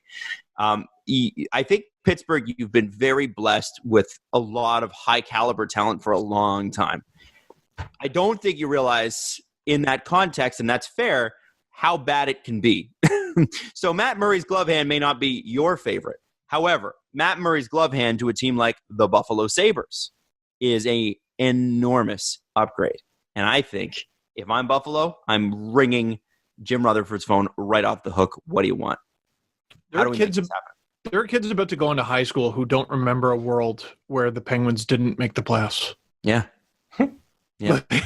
Or don't remember a Sidney Crosby-less Pittsburgh Penguins team. Well, and I shout out saw to the drafting shitty staff. Penguins. They were bad. No, the shitty Penguins were shitty. Shitty Penguins were very shitty. This is a team for three. If Tristan Jarry turns out to be a pretty good goalie, I mean, let's say he wins a cup. Maybe Crosby and Malkin get one more in, and Tristan Jarry's the goalie. That means they've drafted and developed 3 cup-winning goalies in a row. How many teams can say that? Marc-Andre Fleury, Matt Murray, and if Tristan Jarry can do it, that's pretty amazing. It's unbelievable. Yeah, like that doesn't happen. Man, So that's good on them. And we'll see what happens. I mean, obviously it hasn't happened since like the Montreal Canadiens won every cup in the world all the time. So anyway, interesting stuff. We'll see what happens with Matt Murray, but please don't tell me that doesn't mean anything. It means something. You all know it. something. Stop fighting me on that. Adam, you brought up a really good point about the Pittsburgh Penguins fan base and how they're. I always feel like they should call themselves the Pittsburgh "What if we're bad against." Like they've been good for so long, and that fan base just lives in terror that they'll be bad again. And like, not yet, man, not yet. But like, the sky is always falling in a city where the hockey team is always awesome. Yes. Yeah. It's very Well, interesting. It's like with the Leafs. The better they got, the more stressed out we got. Easily. So- 16-17 is the most stressed LFR season of my life. That was the most stressed. That was the most fun I ever had. Oh, fun, but also stress. And and this one was pretty tough too. This was no, here's the thing. That was fun stress because it's like, well, if they don't make it, they got another year to figure it out. Now it's like, this is really depressing. And let's just ignore the fact that they're playing the Columbus Blue Jackets. Now, what I've heard, by the way, and we'll do a playoff preview, but it's too early. Josh Anderson may not be ready. And thank heavens, because I don't think the Leafs want to play Josh Anderson. I really think he would cause a lot of shit for them. Not in a series. No. Not in a series. You play him every now and then. That's fine. You don't want to be in a series with him. No. Sounds like an unfun time. We do want to shout out our favorite Twitter account in the world, NHL By Matty, which is now NHL_by_Matty. So what happened here? So he kept tagging me, and I didn't follow it. His account was hacked. Okay. And then he started a new account because NHL By Matty was one word. Then he started a new account. And then Twitter got him his old account back, but they're using his new name.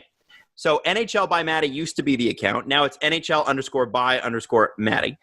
And he was hacked by a French porn account. So all of a sudden, you saw a lot of boobs and butts. Oh, no. And a girl with a French flag in her name, which is instantaneously, I'm like, you're fake.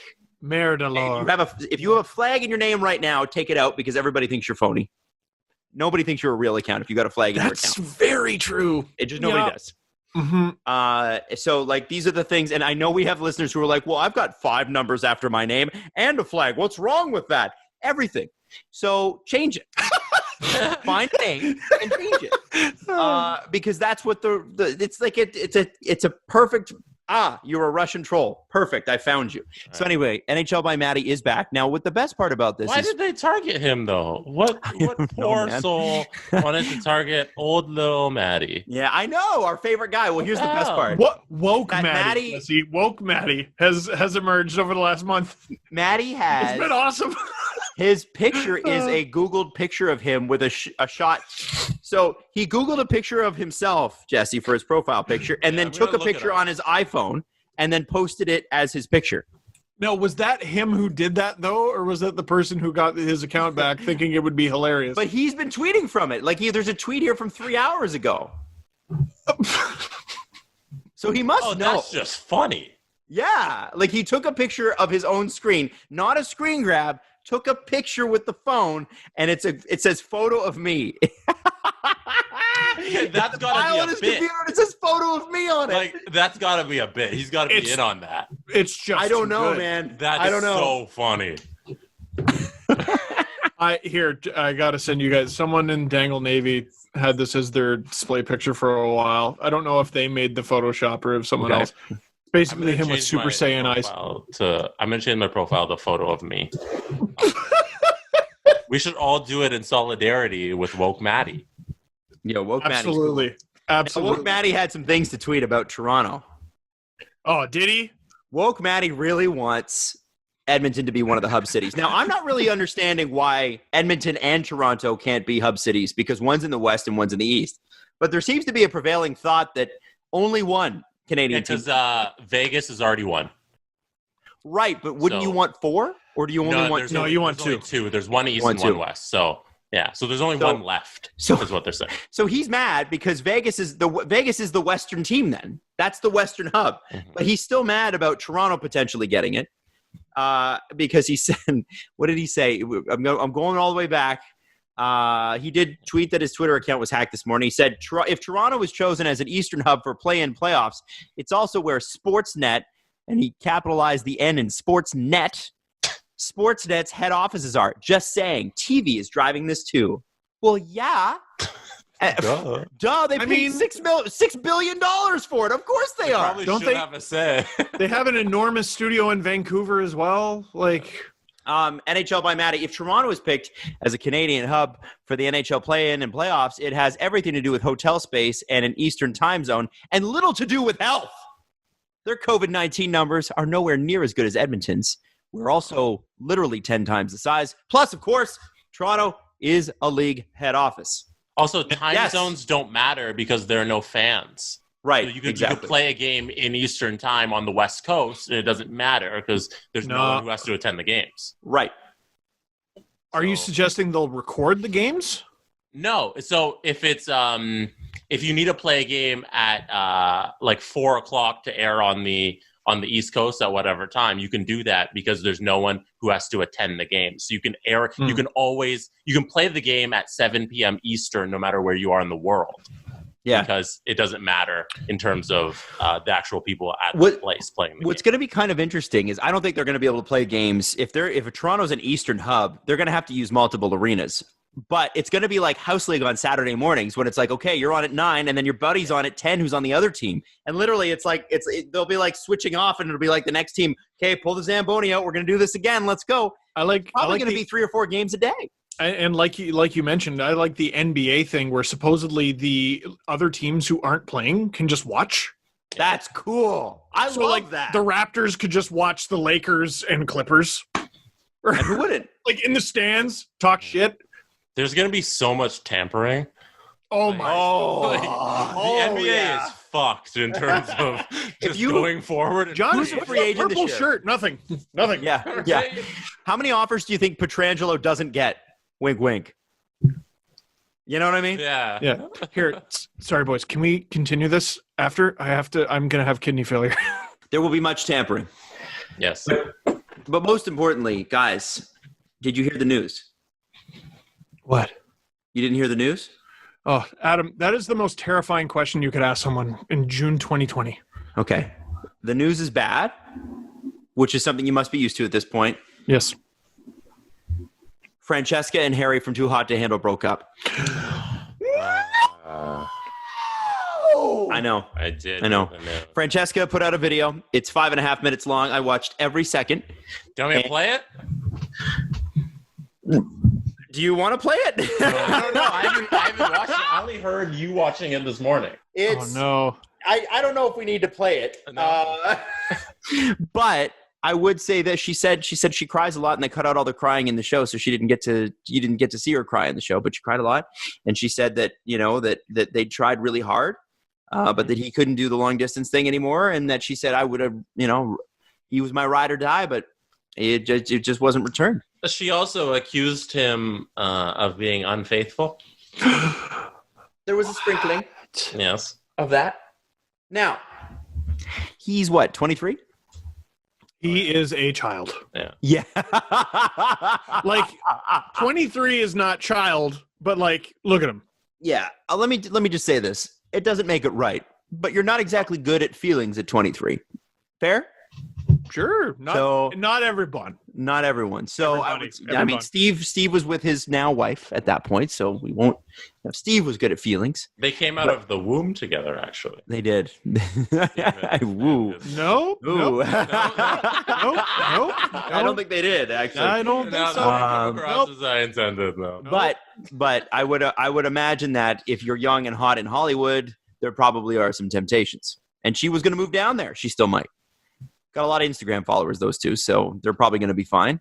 But it seemed like there was genuine love on her part, and I was really sad. It was really sad. Because it's not quite Liza and David.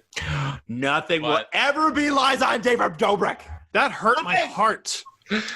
David Dobrik is adorable. How could she? So is she. Liza is adorable. She? With her little bun? She's always bopping around everywhere in her little bun. They're so cute. They're an adorable couple, and it still hurts my heart. One day they'll get back together. Has he dated since? No, not publicly. Everybody wants him and his assistant Natalie to hook up, but I think he's way too far in the friend zone for that to happen. Plus, she's sleeping with one of his best friends who lives in the house with him. That would be the problem. You guys just know this shit. Like I have become a very big David Dobrik fan since in the last year or so. His YouTube videos are amazing. Jesse, Jax, and TJ all watch him regularly. I don't, but I think he's awesome. Mm-hmm. Someone give me YouTubers to watch. I need it. And not hockey. I know them all. I need to stop watching Red Dead videos every hour of every day. I need something else to watch. I watch history ones. Are you interested in that? Sure. I'm afraid to click on anything on YouTube because it just takes you on a rabbit hole of you watch this, so you must hate women. And I'm like, what? The algorithm is literally, have you watched UFC once? Here's Jordan Benning, Jordan Peterson. Yeah, here's Ben Shapiro dismantling why women shouldn't. Yeah. What? Just shouldn't.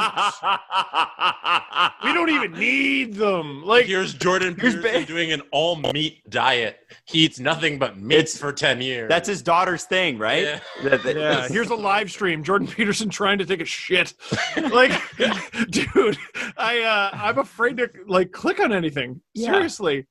Seriously. Well, it is, it's all Joe Rogan adjacent, right? It's all, and Joe Rogan does some unbelievable interviews. He also does interviews with people that I just really wouldn't care about. But he interviews interesting people. I don't care what anyone says about that. He definitely interviews interesting people and interesting perspectives. If he has Chris Hadfield on again, I'll watch it because it's just someone high on weed interviewing an astronaut. It's great. But beyond that, I can't do it because YouTube's just like, click it. Click it. We know you're a white guy. Well, here, let me We know you're a white guy. Click it. I dare you. I dare you to click it. Watch the shit that we show you. Well, I also think, bad, Steve, man. I think the reason that yours is so particularly bad is because you watch old wrestling videos all the time. So when we go on the Steve Dangle Podcast channel, it's everything in the recommended section is like Hulk Hogan goes up against the Ultimate Warrior, 1984, brother. And it's like I haven't been logged in for a while. I went through a phase where I watched a lot of that, and it was when I was logged in. Okay, so here's what we're gonna do.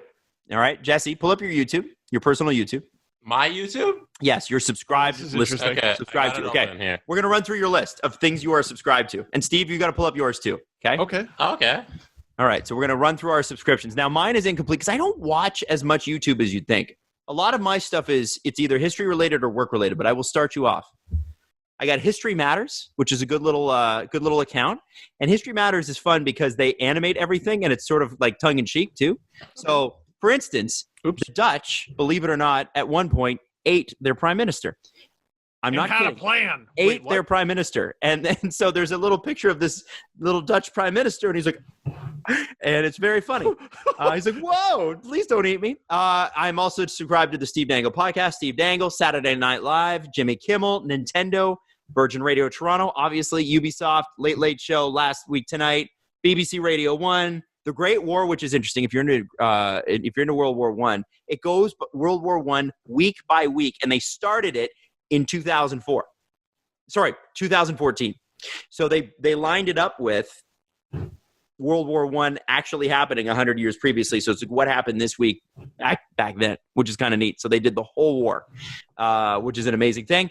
Elvis Duran Show, ESPN, Breakfast Club, Chris Moyle Show, Ubisoft Canada.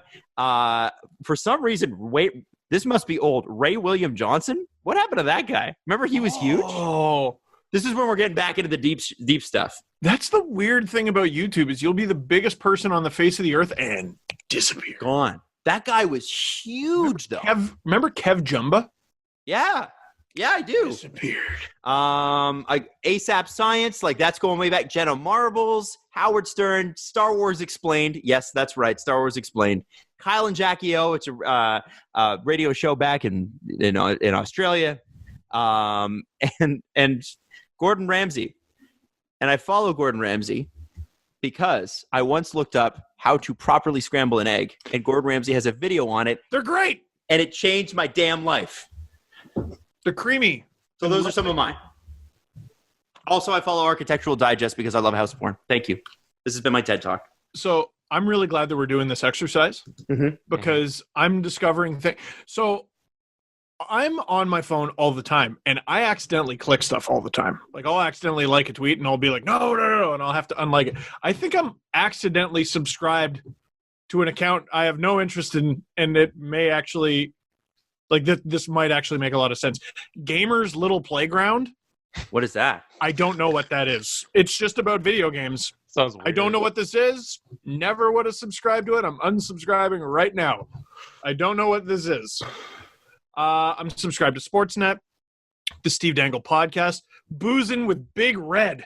If you want to, know how to crush a beer or how to make a cocktail. Hockeyfights.com. Mm-hmm.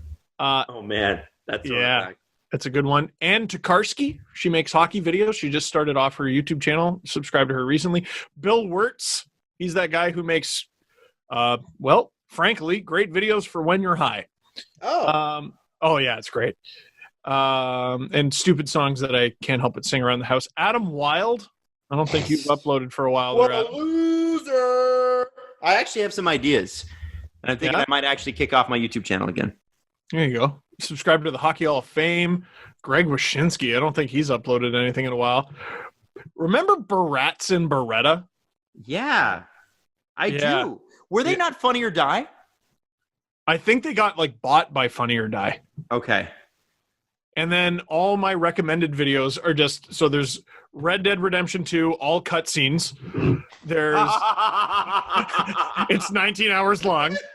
That's there's the last, it's a Sportsnet video, the last 25 years of NHL playoff overtime goals. There's a video uploaded a week ago called Bill Burr on Colin Kaepernick taking a knee. I'm afraid to click that. Oh, no. NBA players being salty moments. Oh, yeah, so it's becoming more and more NBA because I just keep watching Shaq and Charles Barkley talking shit. I love those two. They're the best duo on television. Jillian so Fisher just uploaded a new video. Oh, free fight. Conor McGregor versus Chad Mendes. Afraid to click it. There's and we'll end with this one. Just a video called Horrible Influencers. Oh, that's fun. Oh, that sounds fun, actually. I can't wait to watch it.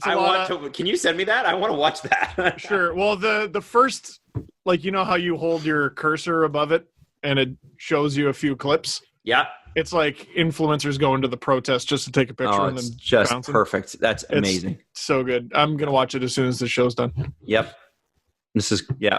I'm about it. I've got mine here. What's yours? I got the Steve Dangle Podcast. Boo! Got Vox, which is one of my favorite channels. I'd say top 3 there. It's because you're a liberal simp. They always have the best, you simp. the most informative videos. I'm an Islanders fan, simp. David Dobrik, obviously, favorite channel. Steve Can't wait to get in your DMs, simp. I'm sorry. Some loser named Steve Dangle. Yeah, what a freaking loser that guy is. Thanks for your help getting the plaque. I follow it after 100,000. Fuck you. Wow. You know what? Wow. Unsubscribe. Wow. Subscribe if you like it, or you really like it. Like if you like it. Subscribe if you really like it. I thought he really liked it. If I could unlike every video, I would. I mean, you could. Yeah, but that'd take time. I don't care that much. I follow The Office, their official YouTube channel. They're always punching out clips. It's awesome. And they're the deleted scenes. They'll do season 2 deleted scenes. Great YouTube channel. Picture Fit. It's my favorite fitness channel. Always giving you health information. Joe Budden TV. They upload the Joe Budden podcast there. Good channel. Yeah, it's awesome. Nerd Writer 1. They do those kind of similar like Vox. They'll do hey, here's some info on Bernie Sanders, or hey, where did Casey Neistat go? Did Casey Neistat go? Oh, well, follow Nerd Writer. Gonna have to watch that damn video, I guess. Huh? There you go. I follow Bo Burnham. I don't know when the last time. Oh man, Bo Burnham used to be so funny. What happened? He's got a bunch of specials on Netflix. Are they funny? Yeah, there's a couple that are a little weird, and you're like, Bo, are you okay? But a lot of them are really funny. Okay. Yeah. Genius. That's a hip hop YouTube channel. They'll break down lyrics. They'll have on artists and they'll talk about their lyrics. It's awesome. Daniel Schiffer. I don't know how to pronounce his name, but he's from Toronto. Actually, he's a video content creator. Yeah, he'll do a commercial for Pizza Yolo, which is a pizza company in Toronto, or I probably should say Panago Pizza. He'll do a Panago Pizza commercial and break down how he filmed it and how he edited it, or he'll go and he'll explain like, hey, this is how you do this in After Effects and stuff. Cool. Like that. So So I've hung out with him. Have you Oh, really? Yeah. He, you know what? He shot the video that I made with Jeremy, How to Hockey in Oshawa.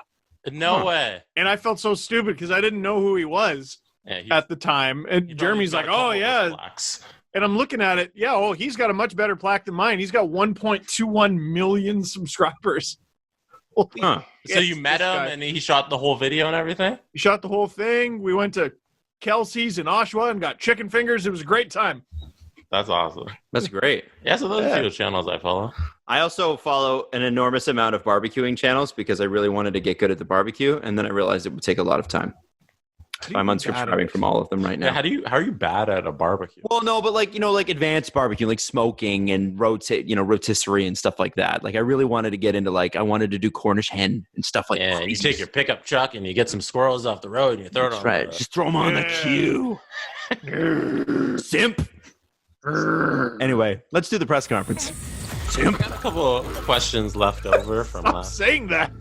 Why? Because you're a simp and you can't handle it? Sorry. Wow. Sorry. Adam, you've lived in Nova Scotia for a little bit. I did. For a year, I think it was. Something like that. Dr. Doc @_Doc90 wants to know, could Nova Scotia support an MLS or CFL team? I think they'd have a better chance. Okay. They have a CPL team. Yeah. So you got to remember that the that Halifax is like the center, and every other province is going to hate me for this. Anybody from New Brunswick or Newfoundland, especially Newfoundland, they're not going to like this. But the reality is, and PEI, I think the Islanders will accept this. The reality is Halifax is sort of like the New York out there, right? It's the big city. Moncton's big, Fredericton's big, but they're 100,000 people. You get into the HRM, you're almost 500,000. So it's HRM? A big difference. What's that? What's HRM? Halifax Regional Municipality. Oh, so it's like the GTA. Oh, okay. Yeah. And a ton of industry goes through there. There's a ton of work there. There's a ton of jobs there. There's, a lot happens in Halifax. It's obviously a big university town as well. So I think based on the business model, I don't think the CFL is a viable thing, especially right now with COVID. I don't trust the CFL's business model. I don't know that they're going to survive this. I think the plan... They're asking for help from the federal government. Like, they've never really made money. Mm-hmm. Yeah. Saskatchewan... As a league, they don't really turn that big of a profit. The Riders do, but, even the Argonauts, No. Maybe once upon a time. Yeah. But definitely not now. Once upon a time. I think you'd have... Here's the thing. I think football is a more popular sport out there right now. I think soccer would do better because I think the MLS system is far better and is going to last longer. That's what I think.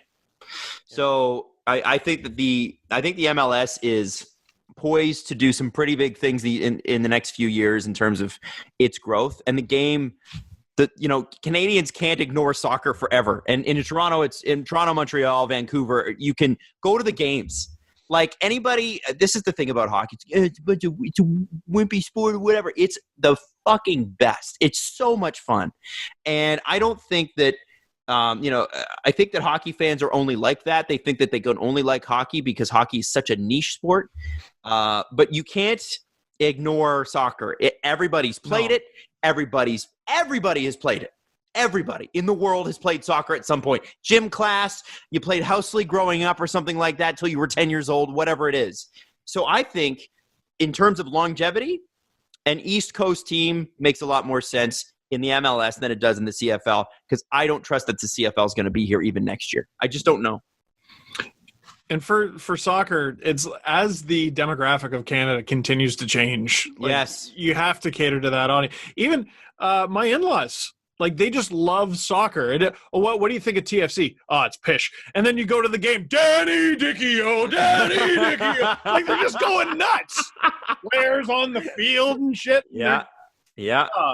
They're ravenous for quality of soccer they don't even think is that good. By the way, for anybody that doesn't know, I think 24th minute of every game, Danny Something like Dichio scored the first ever TFC goal at in like 24 the 7th minutes. game. Yeah.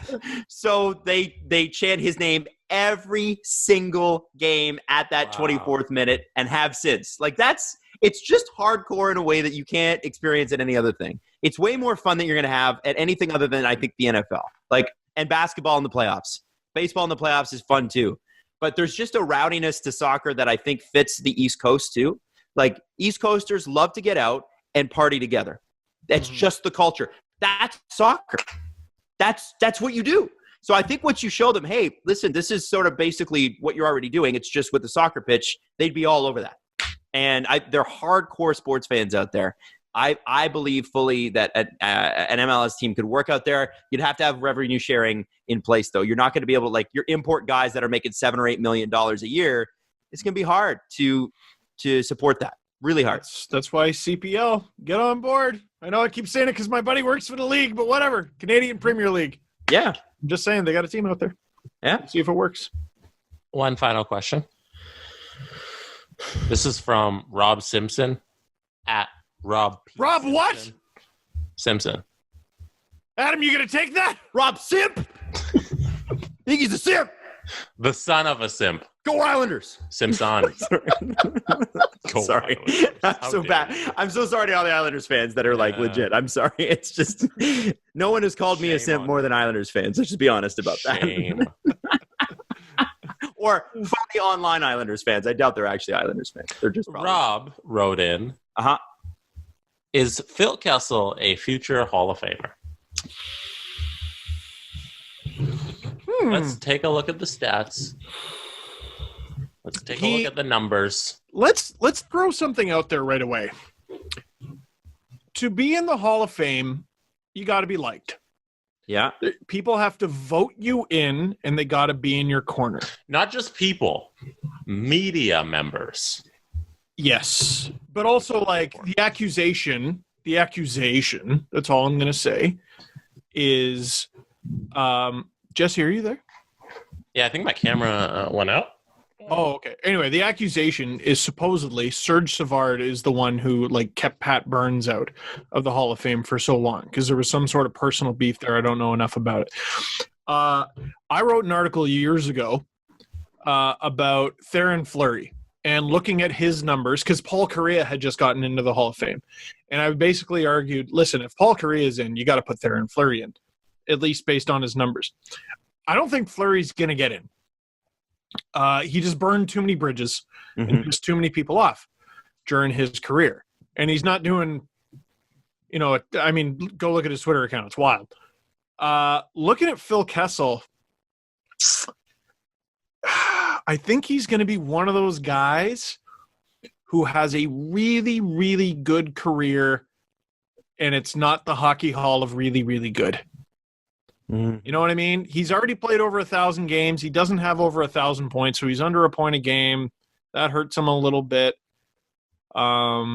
He still has time. He still has time. He's only 32, but this season was rough for him. Let's say he add on like 6 years to those numbers, 6 years of what? 35 to 40 points? Yeah. Or like this year might be a one-off though, because he went from 70 to 92 to 82 to 38. Yeah, so I don't know. He's probably, I doubt he's fallen off that hard. I see where you're going, Jesse. I think he'll be one of those guys that's like always sort of in the conversation. I don't think he's going to get in though.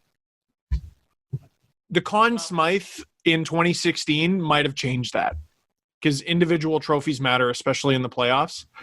I would love to know what percentage of Conn Smythe winners get into the Hall. I imagine it's very high. I don't see it happening. You got to have guys go to bat for you.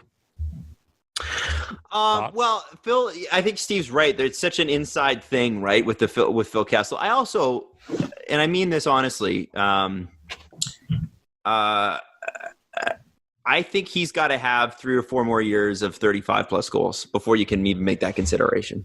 And I think that it's because he's never been seen as a guy who, whether this is fair or not, you have to look at who's voting. He's never been seen as a guy that drives the play. He's never been seen as the leader. And the guys that make the Hall of Fame should be guys that are the leader. Do you know what I mean? They're the guys that should be driving the bus. The Sidney Crosby, right? The Evgeny Malkin. I think Malkin gets into the Hall of Fame. Without a question. Dances into the Hall of Fame. Yeah. That's who I see making the Hall of Fame. So no, I don't think he does. Unless, can he be, I think Phil Kessel's one shot at it is, he's been an Iron Man his entire career. Can he continue the Iron Man thing into almost 40 years old and then say, well, look at how great I did. Yeah. And then that could make the Hall of Fame just based on longevity. You can just play long enough and rack up enough of stats that they'll just put you in, right? Yeah, I don't know that, guys, because there are, depending on who you ask, there are guys who don't think Patrick Marleau has had a Hall of Fame career. Oh, they're out of their minds. Of course he has. He's played 1,723 games. He's still not done. By the way, it was so weird to see Spit and Chicklets because they had him on as a guest. And they're like, we had on Pittsburgh Penguins forward Patrick Marleau. I'm like, what? Yeah, it's weird, isn't it? That was the thing at the deadline. Patrick Marleau's played nearly 200 playoff games. His career's been so long. But, where's the cup? Mm-hmm. Where's the individual hardware? Where is all the... That's tough. It is tough. And, think of how long it took Dave Anderchuk to get into the Hall of Fame. And that guy had more goals, I think more points. And it took him, I think, 14 years to get into the Hall. Dave Anderchuk was the only guy. Hockey's magic number to get into the Hall of Fame is 600 goals. There's only 2 players who have 600 career goals who aren't in the Hall, who aren't playing anymore. And it's Jágr and Iginla, and it's just because they're not eligible yet. Yeah. Ovi's a slam dunk to get in there. He's easily gonna be in the Hall of Fame. But I think it comes down to, do you think Patrick Marleau has had a hockey Hall of Fame career? I do. I would argue he's had a better career than Phil Kessel. How many goals? 562 and just under 1,200 points. In 1,723 games has got to be top 20 all time, maybe top 10. The 562, I think, makes up for the lack of individual trophies, because I hold that one pretty high, because I think even if you don't win a cup, Hall of Famers, you've got to have an MVP in there, a scoring title, something, but Marleau doesn't have that. Yeah, there are rare examples. No, even this guy doesn't really fit. I was going to say Ron Francis could be a rare example because he happened to play with Lemieux and Jágr. That guy won the Lady Byng 3 times, King Clancy. He got the Selke. Yeah, man. Individual hardware matters, cups matter. And there's another thing that hurts Patrick Marleau. Some people might argue Phil Kessel deserves to be in there more than him because he was part of 2 cup-winning teams. Right. Mm-hmm. Marleau's been to the cup final once. Mm-hmm. And lost. And lost to Phil Kessel. Still love my boy Patty. Love my boy Patty. I love my boy Patty too. And I think anybody that gets over 500 goals, you probably should get in. Yeah. It's what is there? 25 guys all year, all time that have done it. It's very rare. 500 is you're basically gonna get in. 600 is you're getting in. That's the cutoff. And he's closer to 600 than he is to 5. He's got 562. So come on, slam dunk for me. Man, he's 40. Does he have 2 more seasons in him? I don't know. So if I give you guys a ballot right now and I say, hey, Phil Kessel's on the ballot, Patrick Marleau's on the ballot, who are you voting in? Well, right now, Patrick Marleau. Both or one? Or not? Patrick Marleau. That's it? No Phil Kessel? Not yet. All right. Not yet. Here, I'll throw if Phil Kessel can get the Coyotes into the Stanley Cup Finals this year, then maybe we'll talk. you know, are they playing? By the way, they're going to be in the play-in, right? Coyotes? Yeah. Yes. Yeah. Okay. You know who's not in the Hall, but I think he might be getting in soon. But he's in the territory of guy who gets talked about every year but never actually gets in. Gino Ciccarelli. No, he's in. Oh, he's in. Okay. Daniel Alfredson. What? Oh, he should be in. 1,246 games, 444 goals, 1,157 points. He's got better points per game than Marleau. But not as many points, right? And longevity's part of it. He's got a 124 playoff. 100 goals. Less than 500 goals. He won the Calder. He won the Calder in 96, King Clancy, which I think is like humanitarian. And he won the Marc Messier Leadership Award in the lockout shortened season, which is... No, I want a stats-based trophy. Yeah, right? It's like when I said Lady Bing for Ron Francis, were you like, oh... like it's wow, Lady Bing. It's one of the, like, it's an award. It does mean something. Like, I mean, look at the players who have won it, but come on. He's an interesting one. And again, no cups. And right. It hurts him. He went to the cup final once, like Marleau, didn't win. It's an interesting conversation, man. You're an interesting. Not the Hockey Hall of Very good. If one day they have a Hockey Fans Hall of Fame, is Steve Dangle a first ballot Hall of Famer? No. Not even close. Adam. NHL Fans Hall of Fame? Yeah. Yeah. Not even close. Yeah, I think so. I think he goes in the induction, like the first class, and they're like making the hall the first time. This is the first class of the NHL Fans Hall of Fame. I think Steve Dangle's a part of that class. I think so. If we had to do like a best hockey YouTuber, I wouldn't get nominated. Like, what? No. Okay. No, man. I talk about one team. Okay. That was my first video in 3 weeks. My channel, anyway. Okay, Steve, you're not in the Hall of Fame. Okay. All right. Well, anyway. Is that it for us today? I think it is. Yeah. I think we've done enough damage. So we will see you next week on Wednesday. We will talk more. And hopefully soon we get some sort of announcement from the NHL about when they're coming back. That would be great. And where the hell they're playing. That'd be super cool too. And make it Toronto, because I just want Matty to be so mad, and we have tweets to read, and maybe he gets hacked again. That was great. And best of luck to Francesca and to Harry. We're so sorry. Wear a mask.